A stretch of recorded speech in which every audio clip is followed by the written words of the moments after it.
Greetings, AP coordinators. Testing season is finally here, and time is precious. So, we have a series of quick conversations to help with awareness, to help with support, and to help with best practices specific to both paper and pencil AP exams, and the new digital AP exams. Thanks in advance for joining us. We're happy to have you. I am Derek Kameda. And I'm Rachel McBride. Welcome to the show for AP coordinators. Welcome to Coordinated. Hello, fellow AP coordinators. My name is Carrie Payline, and like many of you right now, we're in the midst of a busy time for our AP programs. Many of us are also working with our seniors as they make matriculation plans for college. One of those important steps includes reminding students to indicate which college, university, or scholarship program they'd like to send their free AP score report. Students selected a score report recipient when they first enrolled in their class sections.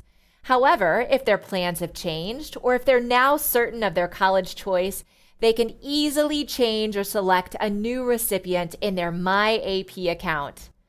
Students have until June 20th to take advantage of the free score report, and I'm encouraging our students, particularly seniors, to do this now before they forget. If they do not do this by June 20th, students can still send a score report later, but they would have to pay a fee. To select a recipient, students can simply sign into My AP, go to My AP profile, then click the Score Send tab. There's also a helpful video we can share with students, walking them through these steps. We'll put a link to that video in today's show notes. Take care and please spread the word to your seniors about the free score report. Rachel, tomorrow is a big day for many schools. That's right. This might be the most obvious AP coordinator word of the day so far. I'm ready. Okay, so today's AP coordinator word of the day is digital. Digital, as in the new digital testing app. As in tomorrow is the first day for many schools to administer AP exams with the new digital testing app. I'm sure AP coordinators are experiencing a wide range of emotions right now. Right. I can only imagine. And so you suggested we bring in a special guest for this episode, an AP coordinator who is doing a lot of digital testing. Yes, absolutely. Who better than an AP coordinator who is in it to win it? I'm actually not sure how she does it, likely superpowers.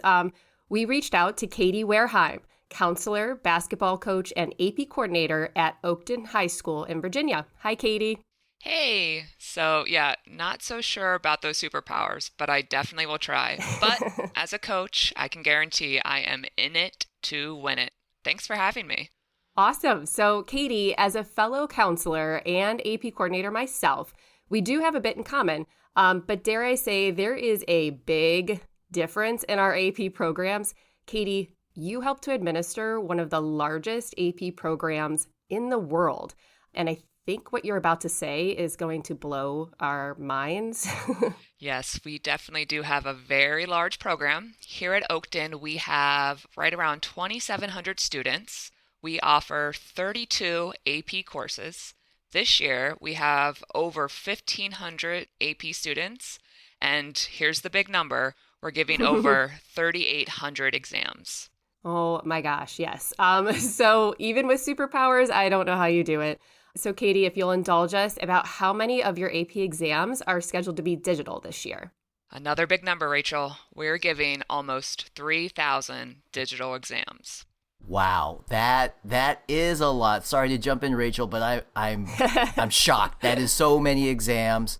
But it makes sense. That is our word of the day, after all.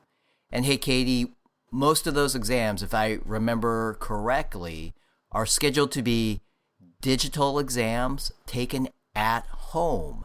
Can you tell us why you went that route?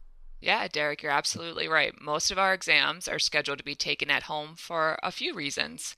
One of those reasons is spacing. Like we just talked about, we have a large number of testers. And to meet safety guidelines and make sure our students and proctors felt safe in the testing environment, we elected to test at home. This also eliminated another issue of transportation. With most of our students still taking classes virtually at home, those 12 p.m. and 4 p.m. Eastern start times made it difficult for our students to arrive at school on time. Yeah, Katie. So that makes sense. Just between us, superpowers or not, what challenges have you encountered so far? I mean, this is a massive number of digital testers. Oh, Derek and Rachel, do I have a story for you? So, I was feeling pretty good about navigating digital testing. I had updated AP registration and ordering. I had emailed students with confirmations of their exam. And then I received great news that our graduation ceremony would be in person this year on June 9th.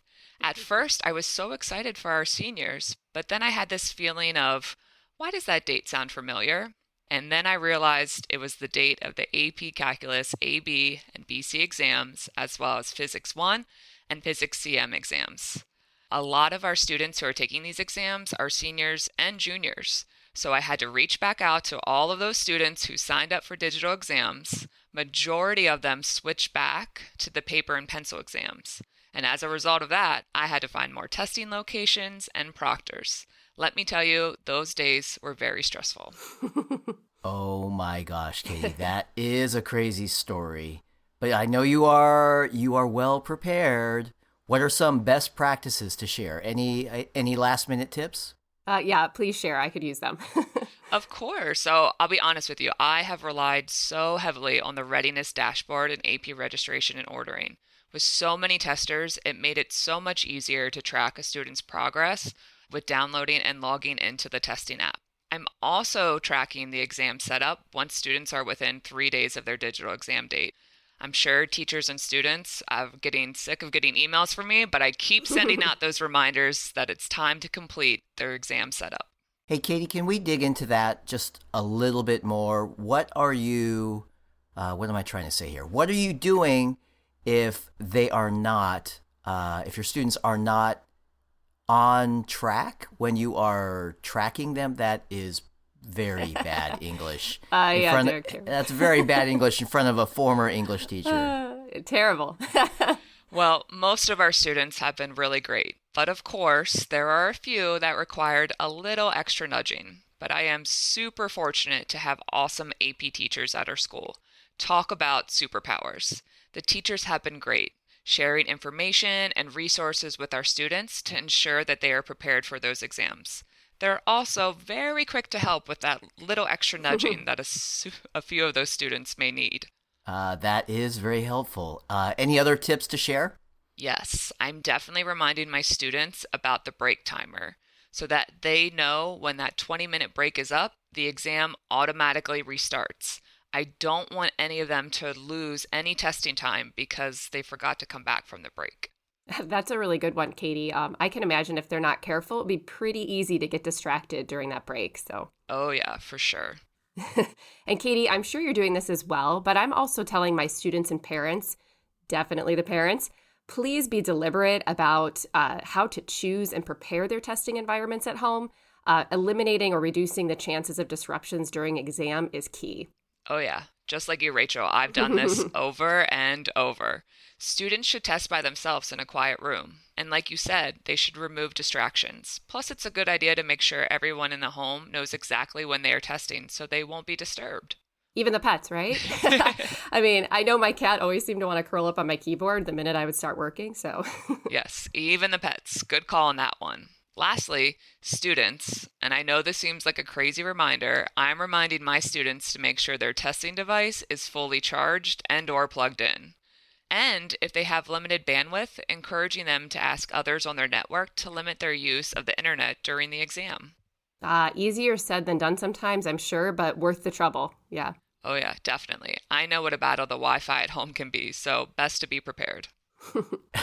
Katie, it sounds like you are always prepared. Thank you so much. That is great advice, and we appreciate you sharing a few of your best practices, especially during this very busy time of year. No problem at all. Thank you so much for having me. And good luck with your digital exams, everyone. Though I'm sure we won't need it. We all have superpowers, right? Absolutely. AP coordinator equals superhero equals superpowers. Rachel, great call having Katie join us for this episode. She is an ace. She is, and she definitely helped us cover the AP coordinator word of the day.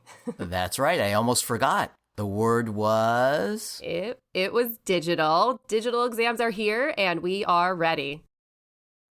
All right, everyone. Thanks for joining us. We'll be back again soon with another AP coordinator word of the day. And AP coordinators, we hope these words resonate with you, no doubt, every day. You are always good as gold.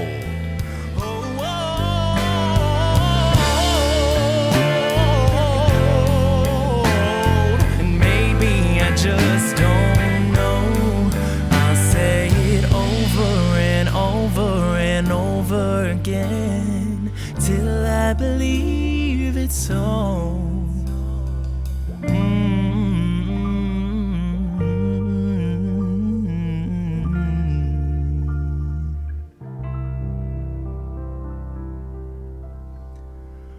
I'm good as gold.